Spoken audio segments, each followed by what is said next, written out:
as Christian people, we are all called to walk in the light of Christ. No matter how dark the world is, we are called to walk in the light of Christ.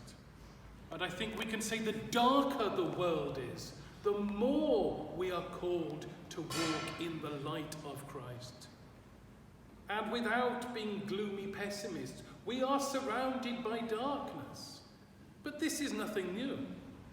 This has been the ongoing theme of humanity and the ongoing theme of the church.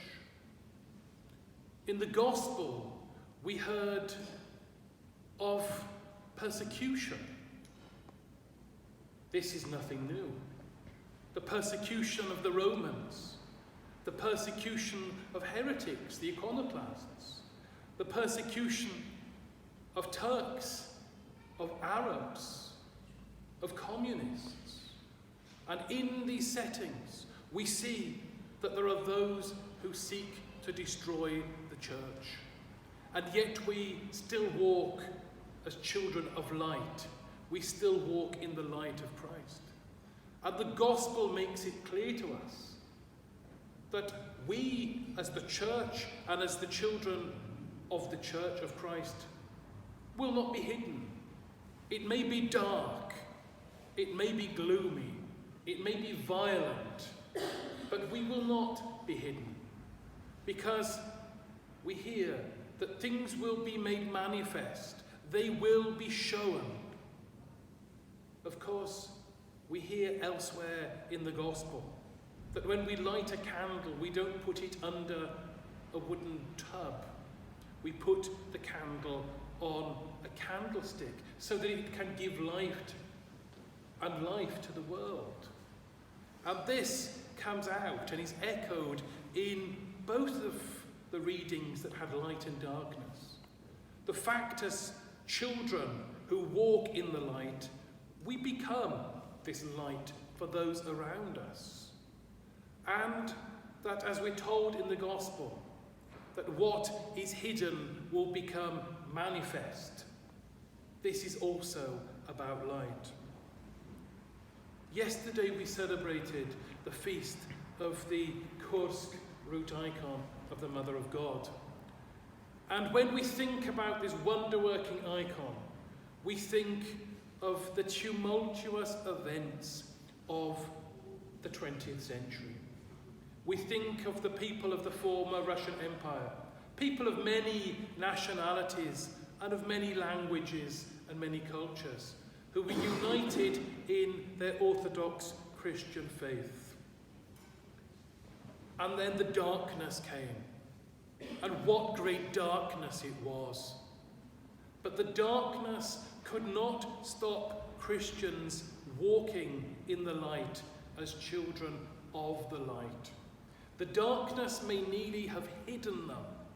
The persecution of the church may have made things very difficult. It may have driven Christians to worship in secret. Anybody who've read the works on catacomb Christianity by Ivan Andreev or by Father Michael Polsky will remember the details of these lives. Yesterday we spoke with the boys from Cheltenham of how Holy Week and Pascha was celebrated in the Gulag, how bishops came together. At one point in Solovki, I think there were 26 bishops who refused to commemorate Metropolitan Sergei as he was then, and refused to have any concordat with Stalin. 26 bishops. These were the rebels. All the ones that said yes, they were free, and they were serving and living free lives in the Soviet Union. But there we had those men. There we had countless priests and deacons, monks and nuns, and people like you, lay people, choir directors. That was dangerous to be a choir director then. Altarniki. All of these people we take for granted in our parish. who lived a dangerous life. They walked as children of light in the light of Christ. And it was like a spotlight, so that they could hear the creak on the stairs or the knock on the door and find that in the morning, rather than being in their home, they were in the Lubyanka, or they were going to trial. And yet they still carried on. Christianity could not be put out, because individuals like you and like us as clergy continued to walk in Christ's light. The Mother of God, in her counteract icon, went before the Orthodox people to so many places, from the evacuation of the Crimea into Turkey, into Yugoslavia, Serbia, the kingdom of the Serbs, the Slovenes and the Croats as it was then, where they were given welcome. And then into so many parts of the world. Russians popped up everywhere, in Argentina, in Paraguay, in Morocco, in Algeria, in Libya, of course, in France, not so many in Britain at first.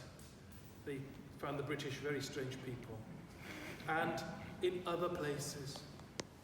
And the Mother of God went before these people in her icon and encouraged them to continue to walk in the light of Christ, her Son. In the Second World War, so many people were taken, particularly from Ukraine and from Western Russia, to be taken to be slave laborers. It sounds rather nicer when you call them Gastarbeiter, but they weren't visiting guest workers, they were slaves. And after the war, when they were freed and living in crowded camps, in very difficult conditions, the counteract icon came to them. Archimandrite Vitali and Archimandrite Nathaniel, to be great bishops in our church, took the icon, and wherever they went, the Mother of God shed her light, and people were encouraged to walk in the light. And then the light was spread throughout the world. Those who moved on to Italy, to France, to Belgium, to Germany, some staying in Germany, to all of the continents in the world.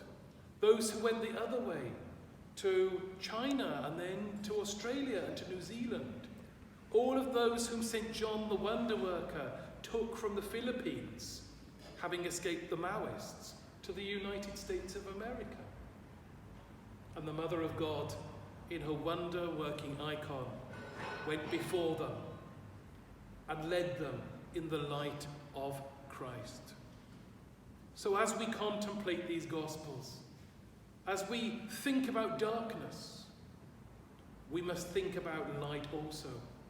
When we look at the suffering church in Ukraine, where something happens every day of the week, another church seizure, another persecution, another search by the authorities, showing what liberal Democrats they are as they go into monasteries, as they terrorize elderly bishops, as they try to force the canonical church, which is blessed to be led by Metropolitan Onufri, into the darkness.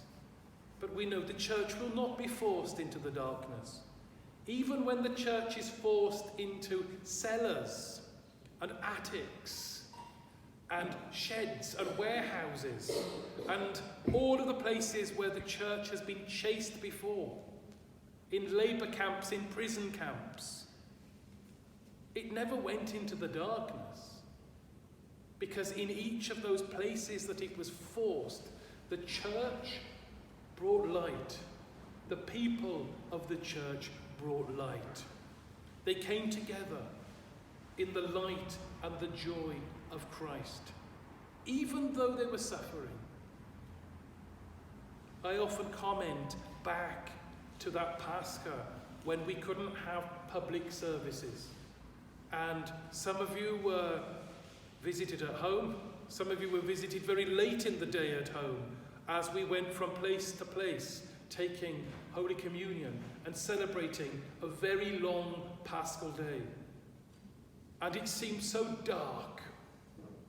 And I must admit, on that day, I felt in some ways when we left very miserable, because we'd never experienced Pascha like this. But as we went from house to house, starting at Lilia's, where she bounced out of the house with joy onto the pavement and greeted us with such a great Christos voskresie, that we felt the light of Christ. Even though it was dark times, we felt Christ's light, and we felt that great blessing. And then I went home and I read an account of Good Friday, Holy Friday, and Pascha in Solovetsk, in the Gulag, not in the monastery. And the joy with which prisoners who were hungry and cold and probably infested with lice, racked with disease, who could possibly be shot the next day, they celebrated Christ's resurrection in poverty with tiny icons, a plastianitsa that would fit in the palm of a hand, epitaphios, this big. And they celebrated with such joy. And I felt embarrassed and that I should crawl to confession for being so miserable because it seemed dark on that day. And God sent this message to say,